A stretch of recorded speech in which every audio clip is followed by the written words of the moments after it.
مگر اس کے لیے اسے خود کو ظاہر کرنا پڑتا۔ اس نے چند روز وہیں رہنے کا پروگرام بنایا اور اس گھر کے صحن میں لگے ایک درخت پر اپنا بسیرا کر لیا۔ وہ روزانہ فجر کے وقت اور عصر کے بعد اس لڑکی کی میٹھی آواز سنتا۔ آہستہ آہستہ اس کے دل کے اندھیرے اجالے میں بدلنے لگے۔ وہ خود ان لوگوں جیسا بننا چاہتا تھا، مگر اسے علم نہیں تھا کہ ان جیسا بننے کے لیے اسے کیا کرنا پڑے گا۔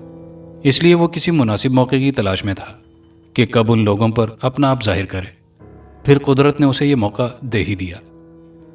گل اس دن فارغ تھا اور راج مستری بیٹھے تھے۔ وہ وہاں صبح صبح بیٹھا تھا۔ جن لوگوں نے معماری کا کام کروانا ہوتا تھا وہ یہیں سے راج مستریوں کو لے جاتے تھے۔ ایک چمچماتی کار آ کر گل کے عین سامنے رکی۔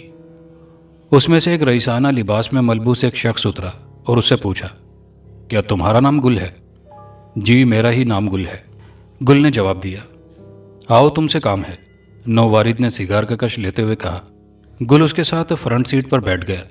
ابھی گاڑی تھوڑی ہی دور گئی تھی کہ اس کے سر پر قیامت ٹوٹ پڑی۔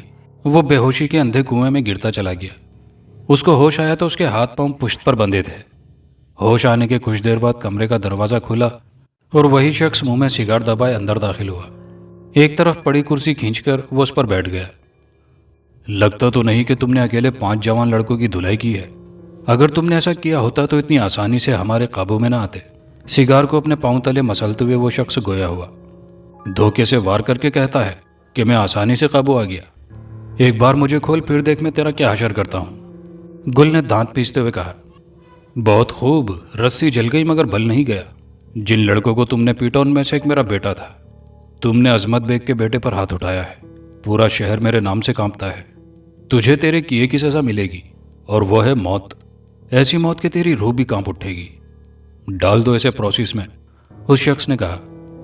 اسی دوران کمرے کا دروازہ کھلا۔ 10-12 افراد اندر داخل ہوئے جو چہروں سے چھٹے ہوئے بدماش لگ رہے تھے۔ انہوں نے اسے اٹھایا اور کمرے سے باہر آئے۔ گل نے دیکھا کہ یہ کوئی اسپننگ فیکٹری تھی جس میں دھاگا بنتا تھا۔ کپاس کو کئی پروسیس سے گزار کر مشینیں دھاگے میں تبدیل کرتی تھی۔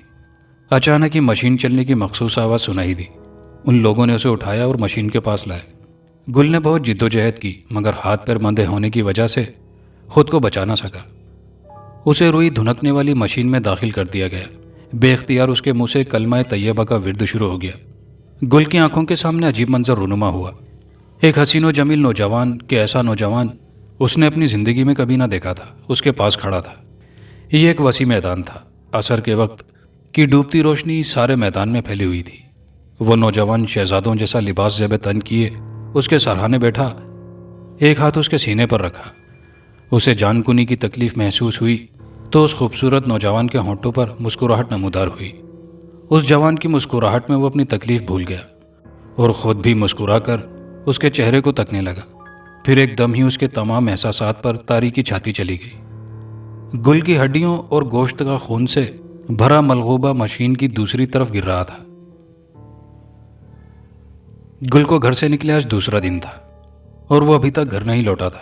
ماں اور بہن کافی پریشان تھی۔ بیٹا مریم، میرے دل میں ہول اٹھ رہے ہیں۔ پہلے تو کبھی ایسا نہیں ہوا کہ گل نے کوئی رات باہر گزاری ہو۔ تم جانتی ہو تمہارے بابا بھی اسی طرح گم ہوئے تھے، مگر میں اپنے بیٹے کو کھونا نہیں چاہتی۔ گل کے بنا میں زندہ نہیں رہ سکوں گی۔ سکینہ نے روتے ہوئے اپنا دکھڑا بیٹی کو بتایا۔ ماں، وہ میرا بھائی ہے، اس کے بنا میں بھی کیسے جی سکتی ہوں؟ خدا خیر کرے اور اسے واپس لے آئے۔ مریم بھی رو رہی تھی کہ اچانک دروازہ کھلا اور گل اندر داخل ہوا۔ خیر تو ہے، یہ ماں بیٹی آج کس خوشی میں گلے مل رہی ہیں؟ گل نے دروازہ اندر سے بند کرتے ہوئے کہا۔ بھیا، اتنا کہہ کر مریم دوڑ کر گل سے لپٹ گئی۔ ارے کیا ہوا تم لوگوں کو؟ رو کیوں رہے ہو؟ وہ تو مجھے کام کے سلسلے میں دوسرے شہر جانا پڑا اور میں بتا نہیں سکا، گل نے صفائی پیش کرتے ہوئے کہا۔ آئندہ ایسا کبھی نہ کرنا گل، میں تم دونوں کو دیکھ کر زندہ ہوں۔ اگر تم میں سے کسی کو کچھ ہو گیا تو میں مر جاؤں گی۔ سکینہ نے لاڈ بھرے لہجے میں سرزنش کی۔ آئندہ کبھی ایسا نہیں ہوگا ماں۔ گل نے ماں کے آنسو صاف کیے۔ مریم بھی چپ ہو چکی تھی۔ عصر کے بعد دونوں بھائی بہن قرآن پاک لے کر بیٹھ گئے۔ مریم نے اسے پڑھانا شروع کیا۔ وہ آیت کی تلاوت کرتی اور پھر اس کا ترجمہ شروع کر دیتی۔ سورہ بنی اسرائیل کی آیت نمبر 49 سے 52 کا ترجمہ و تفسیر بیان ہو رہی تھی۔ گل سر جھکائے بہت توجہ سے سن رہا تھا۔